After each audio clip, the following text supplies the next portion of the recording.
Bonsoir à tous et soyez les bienvenus sur cette chaîne bénie. Que la paix du Seigneur Jésus-Christ soit avec vous. Et si la raison pour laquelle tu es épuisé n'était pas le manque de foi, mais le fait d'essayer de tout porter seul, dis-moi honnêtement, est-ce que ton esprit s'arrête vraiment, même quand tout est calme autour de toi? Tu es là, assis, peut-être en train de regarder cette vidéo, mais à l'intérieur, ça court dans tous les sens. Les scénarios, les et si, les peurs que tu ne dis à personne. Tu pries, oui. Tu crois en Dieu, oui, mais tu continues à tout gérer comme si tout dépendait uniquement de toi. Tu essaies d'être fort, responsable, prévenant. Tu veux éviter les erreurs, protéger ce que tu aimes, assurer ton avenir. Alors tu réfléchis trop, tu anticipes trop, tu portes trop. Et à force, tu es fatigué d'une fatigue qui ne se soigne pas avec une nuit de sommeil. Aujourd'hui, Dieu t'adresse une parole simple, mais qui peut bouleverser ta manière de vivre. Arrête de lutter, je m'occupe de tout. Pas parce que tu es incapable, mais parce que tu n'as jamais été censé porter ces fardeaux seul. Dans cette vidéo, tu vas comprendre pourquoi cette pression constante t'épuise spirituellement, pourquoi Dieu laisse parfois certaines situations t'amener au bout de toi-même, et ce qui se passe réellement quand tu décides enfin de lâcher prise et de lui faire confiance pour de vrai. Reste bien jusqu'à la fin, parce que la dernière partie pourrait transformer ta façon de prier et ta manière de traverser les épreuves à partir d'aujourd'hui. Et si ce message touche ton cœur, abonne-toi à Grâce Infinie, like la vidéo et partage-la avec quelqu'un qui lutte en silence. Tu pourrais être la réponse à sa prière. Partie 1. Ta fatigue n'est pas un échec. C'est un signal. Il existe une fatigue que personne ne voit. Une fatigue qui ne se lit pas sur ton visage, mais qui pèse sur ton esprit du matin jusqu'au soir. Tu continues à avancer.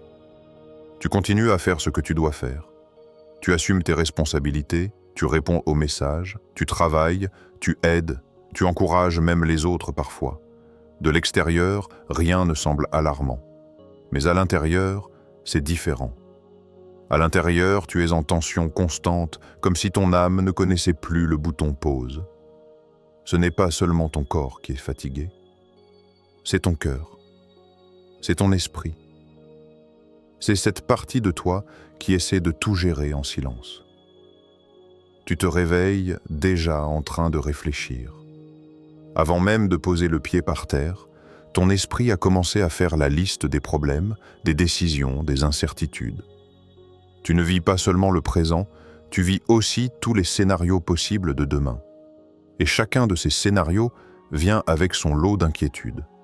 Tu te dis que c'est normal, que c'est ça, être adulte, être responsable, être quelqu'un sur qui les autres peuvent compter. Alors tu prends sur toi, tu encaisses, tu réfléchis encore plus, tu anticipes, tu ajustes, tu prévois, tu essaies de réparer les gens. Quand quelqu'un que tu aimes va mal, tu te sens intérieurement obligé de trouver une solution. Tu portes leurs émotions comme si c'était les tiennes. Leur tristesse devient ton poids. Leur problème devient ton urgence. Tu essaies de sauver des situations. Dès qu'un conflit apparaît, dès qu'un danger se profile, tu entres en mode gestion de crise. Tu veux éviter que tout explose. Tu veux maintenir la paix. Tu veux que tout tienne, coûte que coûte. Tu essaies d'anticiper tous les problèmes. Tu penses à l'avance à ce qui pourrait mal tourner. Tu imagines les erreurs possibles, les pertes possibles, les déceptions possibles. Ton esprit ne se repose jamais vraiment parce qu'il est toujours en train de surveiller l'horizon. Tu essaies de contrôler ce qui va arriver, pas toujours de manière visible. Mais intérieurement, tu as du mal à lâcher. Tu veux comprendre, prévoir, sécuriser. Tu crois que si tu relâches un peu la pression, tout pourrait s'effondrer. Et à force de vivre comme ça, Ton cœur est tendu en permanence. Même dans les moments censés être calmes, il y a cette tension de fond. Tu regardes un film, mais ton esprit retourne au problème. Tu parles avec quelqu'un, mais une partie de toi reste préoccupée ailleurs. Tu n'es jamais complètement là, jamais complètement en paix. Prenons un exemple très concret.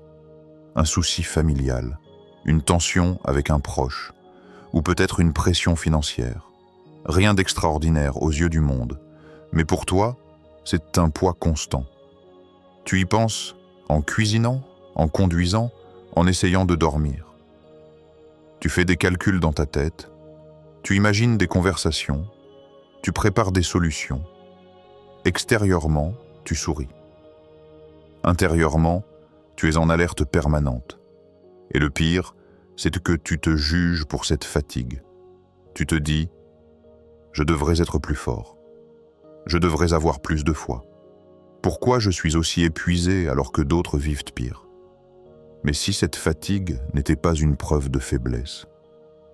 Et si c'était un signal? Un signal que tu portes des choses qui dépassent ta capacité humaine. Un signal que tu as pris sur tes épaules, des responsabilités que Dieu ne t'a jamais demandé d'assumer seul. Il y a des fardeaux qui ne sont pas faits pour être portés par un cœur humain sans s'abîmer. Le besoin de tout contrôler. Le poids du futur. La guérison des autres. Le résultat final de chaque situation. Tout ça dépasse tes forces, même si tu es courageux, même si tu es aimant, même si tu es sincère. Et si cette fatigue était en réalité une invitation douce de Dieu, pas une accusation, pas un reproche, mais un murmure intérieur qui dit « ce poids-là, ce n'est pas à toi de le porter ». Peut-être que tu as appelé ça maturité, sens des responsabilités, force de caractère. Mais au fond, est-ce que ce ne serait pas devenu un combat silencieux pour garder le contrôle? Parce que faire totalement confiance à Dieu te fait peur? Alors prends un instant pour te poser cette question, sans te condamner, sans te justifier. Et si ce que tu appelles responsabilité était en réalité un manque de confiance déguisé, partie 2. Lutter te donne l'illusion de contrôler. Il y a une sensation étrange dans la lutte constante. Elle donne l'impression d'être utile. Quand tu t'inquiètes, que tu réfléchis sans arrêt, que tu cherches des solutions dans tous les sens, tu as le sentiment de ne pas rester les bras croisés. Tu te dis que tu fais ta part, que tu es actif, responsable, impliqué. Mais parfois, cette agitation intérieure n'est pas de l'action, c'est de l'illusion. Lutter donne l'impression d'agir. Mais en réalité, cela peut simplement être une manière de calmer ta peur de ne pas maîtriser l'avenir. Alors ton esprit se met à tourner en boucle. Tu analyses chaque détail, chaque parole, chaque possibilité. Tu revis des conversations passées en cherchant ce que tu aurais pu dire différemment. Tu imagines des discussions futures en essayant de tout prévoir à l'avance. Tu ne veux pas être surpris. Tu ne veux pas être pris au dépourvu. Tu ne veux pas que les choses t'échappent. Alors tu t'inquiètes pour demain comme si ton inquiétude pouvait influencer le résultat. Comme si le simple fait d'y penser encore et encore pouvait empêcher le problème d'arriver. Tu cherches 1000 plans de secours. Un plan A, un plan B, un plan C au cas où, et même un plan D que tu espères ne jamais utiliser. Ton esprit devient un centre de gestion de crise permanent. Même quand il n'y a pas encore de crise réelle, tu te prépares déjà à survivre à celle qui pourrait arriver. Et au fond, une pensée dirige tout ça. Si je relâche la pression, tout va s'effondrer. C'est pour ça que tu as du mal à te détendre complètement. Parce qu'une partie de toi croit que ta vigilance constante est ce qui empêche le pire d'arriver. Comme si ta tension intérieure maintenait ta vie en équilibre. Prenons un exemple très simple, mais très parlant. Tu pries pour une situation qui te dépasse. Peut-être un problème de santé, une difficulté financière, une tension dans ta famille. Tu fais une prière sincère. Tu dis « Seigneur, je te confie ça. J'ai besoin de toi. » Sur le moment, tu ressens un léger soulagement, une petite paix, comme si ton cœur s'était un peu allégé. Mais quelques minutes plus tard, ton esprit reprend le dessus. Oui, mais si ça ne s'arrange pas? Et si ça empire? Qu'est-ce que je vais faire, Siko? Et te voilà reparti dans des heures de scénario catastrophe. Tu imagines le pire, tu essaies de prévoir chaque conséquence, chaque solution possible. Sans t'en rendre compte, ton esprit annule la paix que ta prière avait commencé à installer. Tu as prié, mais tu continues à porter le problème comme si rien n'avait été confié à Dieu. Dieu ne te demande pas de devenir passif. Il ne te demande pas de ne rien faire, de tout ignorer ou de fuir tes responsabilités. La foi n'est pas de l'inconscience. Mais il te demande d'arrêter de vivre comme si tout dépendait uniquement de toi. Il y a une grande différence entre faire ta part avec sagesse et essayer de porter le résultat final sur tes propres épaules, entre agir avec foi et agir poussé par la peur. Parce que lutter en permanence, c'est envoyer un message silencieux vers le ciel. Dieu, je vais gérer, au cas où tu ne le ferais pas. Ce n'est pas que tu ne crois pas en Dieu, c'est que tu as du mal à croire qu'il peut vraiment s'occuper de cette situation précise, de cette manière précise, dans ce délai précis. Alors tu ajoutes ta propre pression à la situation. Tu pries, oui, mais tu surveilles Dieu, en quelque sorte. Tu gardes le contrôle au cas où. Et cette posture épuise ton âme. Parce que tu vis avec une double charge, celle du problème et celle de penser que tout dépend de ta capacité à le gérer parfaitement. Et si le vrai acte de foi n'était pas de faire plus, pas de réfléchir plus fort, de prier plus longtemps avec anxiété, de multiplier les plans par peur?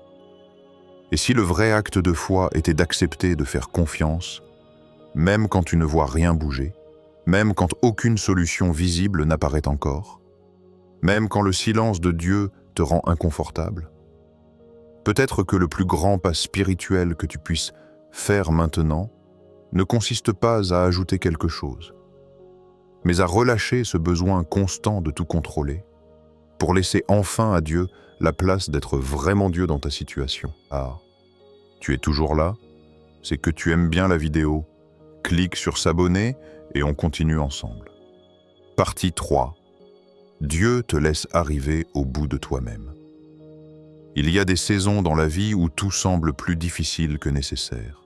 Tu fais des efforts sincères, tu pries, tu réfléchis, tu essaies d'avancer correctement. Et pourtant, chaque pas paraît lourd. Comme si quelque chose résistait en permanence. Comme si tu poussais une porte qui ne veut pas s'ouvrir. Et une pensée commence à te traverser. Seigneur, pourquoi c'est si dur? C'est une question que beaucoup n'osent pas dire à voix haute, mais qu'ils portent au fond d'eux. Parce qu'on nous a appris que si Dieu est avec nous, tout devrait couler facilement. Que la foi devrait toujours rendre les chemins fluides. Alors quand la lutte dure, quand l'épuisement s'installe, on se demande si on a raté quelque chose, ou si Dieu s'est éloigné. Mais il y a une vérité plus profonde, plus délicate aussi. Parfois, Dieu te laisse arriver au bout de toi-même. Non pas parce qu'il prend plaisir à te voir fatigué, non pas parce qu'il t'abandonne, mais parce que tant que tu crois, même inconsciemment, que tu peux tout gérer seul, tu ne lui laisses pas vraiment la place d'agir pleinement. Tant que tu as encore un plan caché, encore une force que tu penses pouvoir mobiliser, encore un contrôle que tu refuses de lâcher. Dieu respecte tellement ta liberté qu'il ne force pas sa place dans ce que tu tiens encore serré contre toi. Il attend. Il marche avec toi. Il te soutient en silence. Mais il attend ce moment précis où ton cœur dira enfin « Je ne peux plus. J'ai besoin que tu prennes le relais. Ce moment-là est souvent précédé d'une grande fatigue, d'une sensation de limite, comme si toutes tes ressources personnelles arrivaient à épuisement. Et c'est inconfortable, parce que tu as toujours été celui ou celle qui tient bon, qui trouve des solutions, qui ne lâche pas facilement. Mais spirituellement, arriver au bout de toi-même n'est pas un échec. C'est un passage. Prenons une image très simple. Une porte fermée. Tu es convaincu que c'est la bonne. Tu as prié pour ça, réfléchi, investi du temps, de l'énergie, des émotions. Alors tu frappes. Rien. Tu insistes. Toujours rien.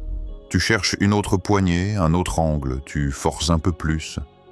Mais la porte reste fermée. Au bout d'un moment, tu es fatigué, frustré. Tu te demandes si Dieu t'écoute vraiment. Mais cette porte fermée n'est pas forcément un rejet. Ce n'est peut-être pas Dieu qui te dit non à ta vie. C'est peut-être Dieu qui te protège de quelque chose que tu ne vois pas encore. Dieu voit l'autre côté de la porte. Il voit les conséquences à long terme. Il voit les blessures que cela pourrait créer. Il voit les détours invisibles qui seraient nécessaires plus tard pour réparer ce que toi, aujourd'hui, tu veux forcer. Toi, tu vois une opportunité. Lui, il voit tout le chemin derrière. Et parfois, son amour prend la forme d'un mur. Un mur qui te frustre, un mur qui te fatigue, un mur qui t'oblige à t'arrêter alors que tu voulais continuer. Parce que si cette porte s'ouvrait uniquement grâce à ta force, à ton insistance, à ton contrôle, tu penserais peut-être que tout dépend de toi. Que c'est ta capacité, ta stratégie, ta persévérance qui a tout rendu possible. Alors Dieu permet que tes efforts atteignent une limite. Pas pour t'humilier, mais pour te repositionner. Pour t'amener dans un espace intérieur où tu ne comptes plus seulement sur ta propre compréhension. Il ne t'abandonne pas dans la lutte. Il est présent dans chaque soupir, dans chaque larme silencieuse, dans chaque prière fatiguée que tu fais sans même trouver les mots justes. Mais il attend que tu lâches ce que tu serres trop fort. Parce que ce que tu serres avec peur, lui veut te l'apprendre à recevoir avec confiance. Il y a une grande différence entre tenir quelque chose par crainte de le perdre et le confier à Dieu en croyant qu'il sait mieux que toi comment le préserver, le transformer ou le remplacer. Alors oui, c'est dur d'arriver au bout de soi-même. C'est déstabilisant de réaliser que ta propre force a des limites. Mais c'est souvent exactement à cet endroit que la grâce de Dieu devient plus qu'un mot. Elle devient une expérience. Alors au lieu de voir uniquement l'épuisement, pose-toi cette question, même si elle bouscule un peu ta manière de voir les choses. Et si ce blocage était en réalité la preuve que Dieu travaille déjà, mais autrement que prévu. Partie 4. Lâcher prise, ce n'est pas abandonner. Il y a une peur silencieuse qui freine beaucoup de cœurs. La peur que lâcher prise signifie tout perdre. Comme si relâcher la pression, c'était signer une démission spirituelle. Comme si faire confiance à Dieu voulait dire arrêter d'essayer, arrêter d'espérer, arrêter de se battre. Mais lâcher prise et abandonner sont deux choses totalement différentes. Abandonner, c'est baisser les bras parce qu'on n'y croit plus. C'est dire « à quoi bon ? Rien ne changera ». C'est laisser la déception éteindre l'espérance. Dans l'abandon, il y a de la résignation, une fatigue qui ferme le cœur. Lâcher prise, au contraire, demande du courage, un vrai courage intérieur. C'est dire « Dieu, j'y crois toujours. Je crois que tu peux agir. Je crois que tu es fidèle, mais je te laisse choisir comment et quand. » Tu ne fermes pas la porte à ton miracle. Tu arrêtes simplement d'essayer d'en forcer la forme. Lâcher prise, c'est un acte profond de confiance parce que tu acceptes de ne plus tout comprendre, de ne plus tout maîtriser, tout en continuant à avancer avec foi. Ce n'est pas une fuite, c'est un repositionnement du cœur. Imagine quelqu'un qui prie pour son avenir. Il demande à Dieu une direction claire, une stabilité, une relation saine, un travail, une percée. Il prie sincèrement, mais en même temps, il se jette dans des relations qu'il sait compliquées, accepte des opportunités précipitées par peur de manquer quelque chose, prend des décisions sous pression simplement pour ne pas rester dans l'attente. Extérieurement, il avance. Mais intérieurement, il est tendu, pressé, inquiet de rater la bonne occasion. Son rythme n'est pas guidé par la paix, mais par la peur de rester immobile. Puis, petit à petit, quelque chose change. Il continue de prier pour son avenir, mais il arrête de courir après tout ce qui bouge. Il refuse certaines relations qui ne lui apportent pas de paix. Il prend le temps de réfléchir avant de dire oui. Il ne force plus des portes qui résistent.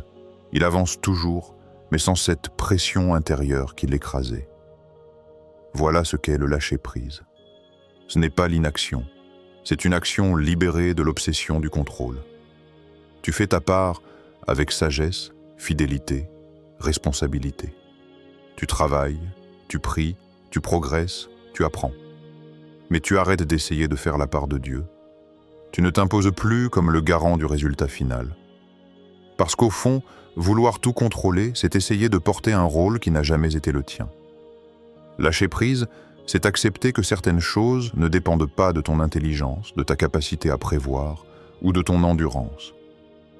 C'est reconnaître que Dieu voit plus loin que toi, même quand le chemin semble flou de ton côté.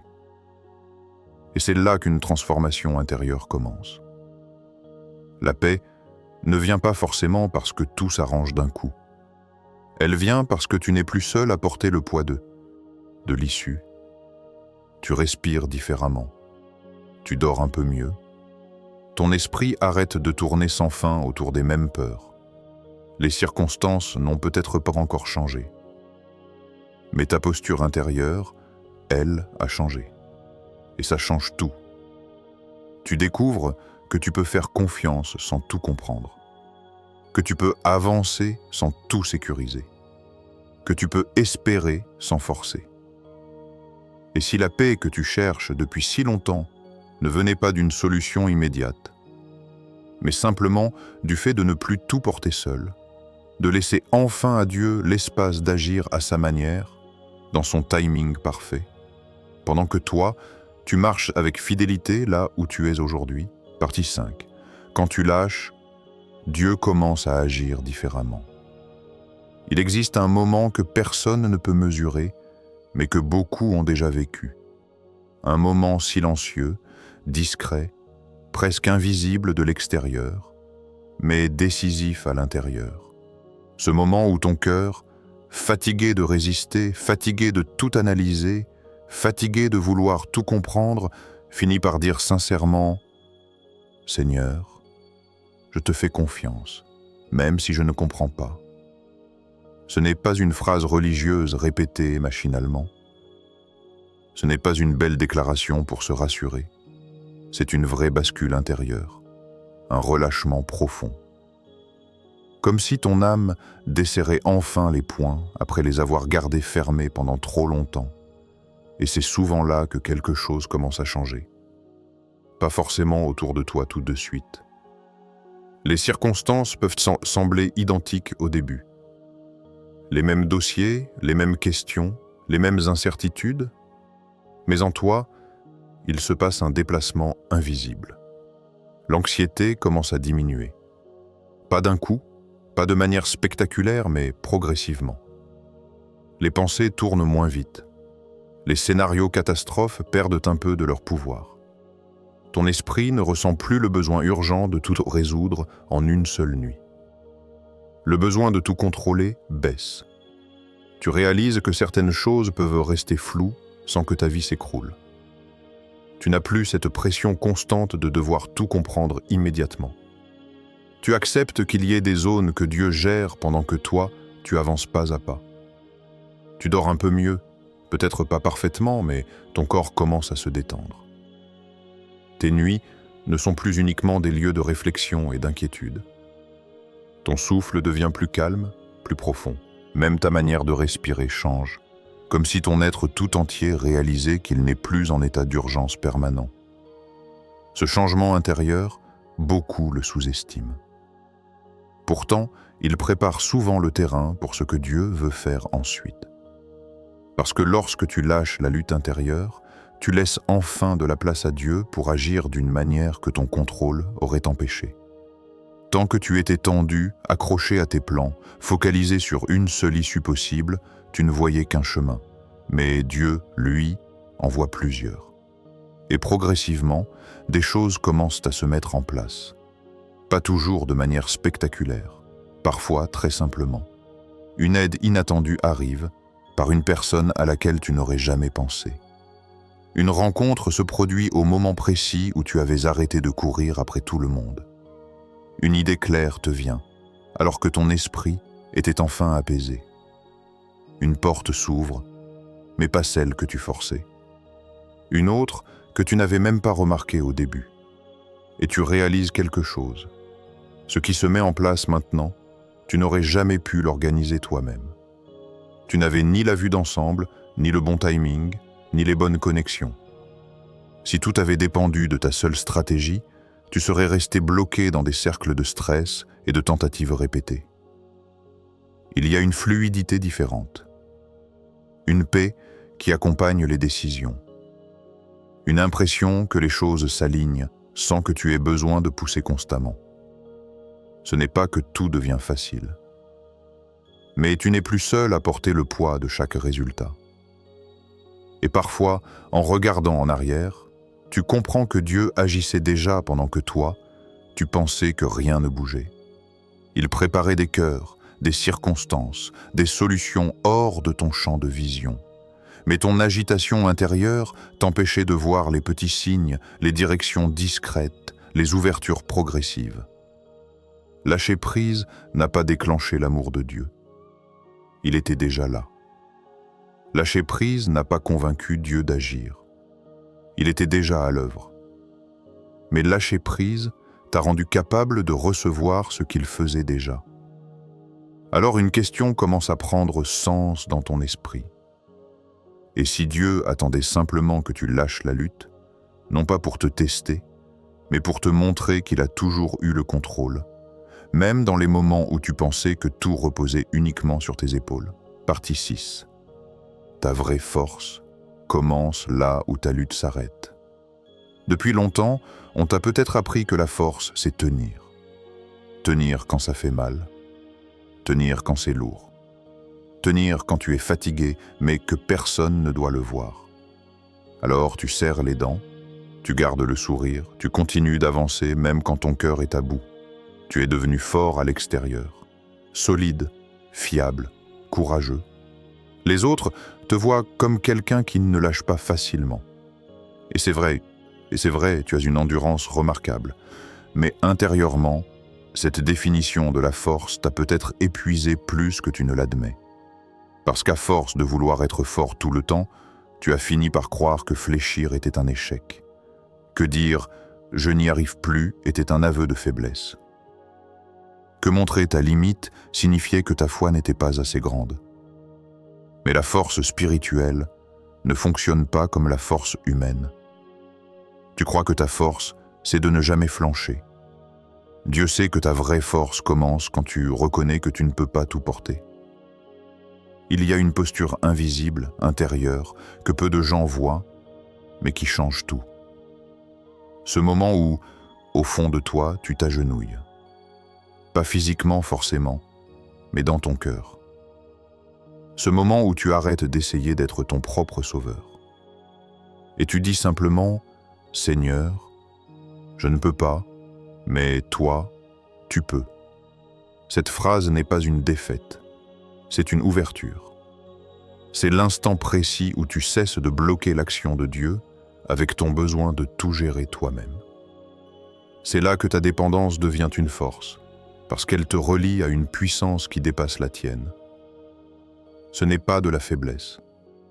C'est la position exacte où la grâce de Dieu agit le plus puissamment.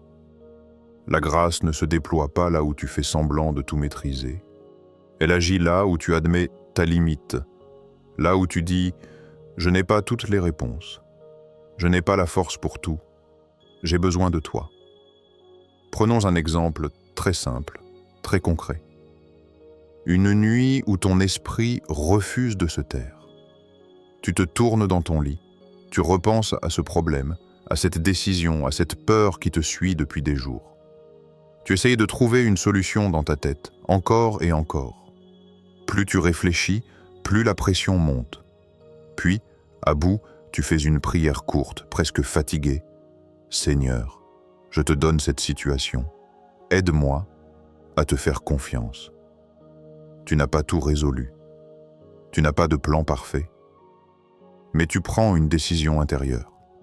Tu choisis de laisser la paix remplacer la pression. Tu arrêtes volontairement de ruminer, même si ton esprit veut continuer. Tu confies, encore et encore, dès que l'inquiétude revient. Vu de l'extérieur, ça semble petit, presque insignifiant. Mais spirituellement, c'est immense. Parce que tu viens de changer de source. Tu ne puises plus ta sécurité dans ta capacité à tout comprendre, mais dans la fidélité de Dieu. Tu ne t'appuies plus uniquement sur ton intelligence, mais sur sa sagesse. Tu ne comptes plus seulement sur ton contrôle, mais sur sa souveraineté. Et c'est là que ta vraie force apparaît. Une force plus douce, mais plus profonde. Une force qui ne crie pas, mais qui tient. Une force qui te permet de rester debout sans être écrasé intérieurement. Une force qui te donne la paix même avant que la solution ne soit visible. Cette force-là ne vient pas de toi seul. Elle naît de cette union entre ta faiblesse reconnue et la puissance de Dieu accueillie. Alors peut-être que le tournant de ta vie ne se fera pas le jour où tu deviendras plus fort par toi-même, mais le jour où tu accepteras enfin de ne plus tout contrôler. Le jour où tu comprendras que lâcher la lutte n'est pas perdre, mais changer de combat. Passer du combat solitaire à la confiance partagée avec Dieu. Et si ton miracle ne commençait pas d'abord autour de toi, mais en toi? Et si ton miracle commençait le jour précis où tu décides d'arrêter de tout contrôler? Pour laisser Dieu être ta force là où toi, tu es arrivé au bout de la tienne? Aujourd'hui, Dieu ne te reproche pas d'avoir lutté. Il sait pourquoi tu l'as fait. Il a vu ta peur de perdre, ta peur d'échouer, ta peur que tout s'effondre si tu relâchais un peu la pression, quoi. Il a vu tes efforts sincères, tes prières répétées, tes nuits où ton corps était fatigué mais ton esprit restait en alerte. Mais maintenant, il t'invite à quelque chose de plus profond que l'effort, la confiance. Pas une confiance basée sur ce que tu vois, pas une confiance basée sur des résultats immédiats, mais une confiance qui dit « Seigneur, même si je ne comprends pas, je choisis de te laisser le contrôle. » Tu n'es pas en retard dans ta vie, tu n'es pas oublié par Dieu, et tu n'as jamais été seul, même dans les moments où tu pensais devoir tout porter par toi-même. Peut-être que ton prochain miracle ne viendra pas d'une nouvelle stratégie, ni d'un effort supplémentaire, mais d'un cœur qui accepte enfin de déposer le fardeau entre les mains de Dieu. Alors prends un instant, même maintenant, devant ton écran, respire profondément et fais cette prière simple. Seigneur, j'arrête de lutter. Je te laisse agir. Si cette vidéo t'a parlé, abonne-toi à la chaîne Grâce Infinie pour continuer à fortifier ta foi. Like la vidéo pour soutenir ce message et partage-la avec quelqu'un qui traverse une saison lourde en ce moment. Et écris en commentaire « Seigneur, je te fais confiance ». Ou dis-moi, dans quel domaine de ta vie as-tu le plus de mal à lâcher prise ?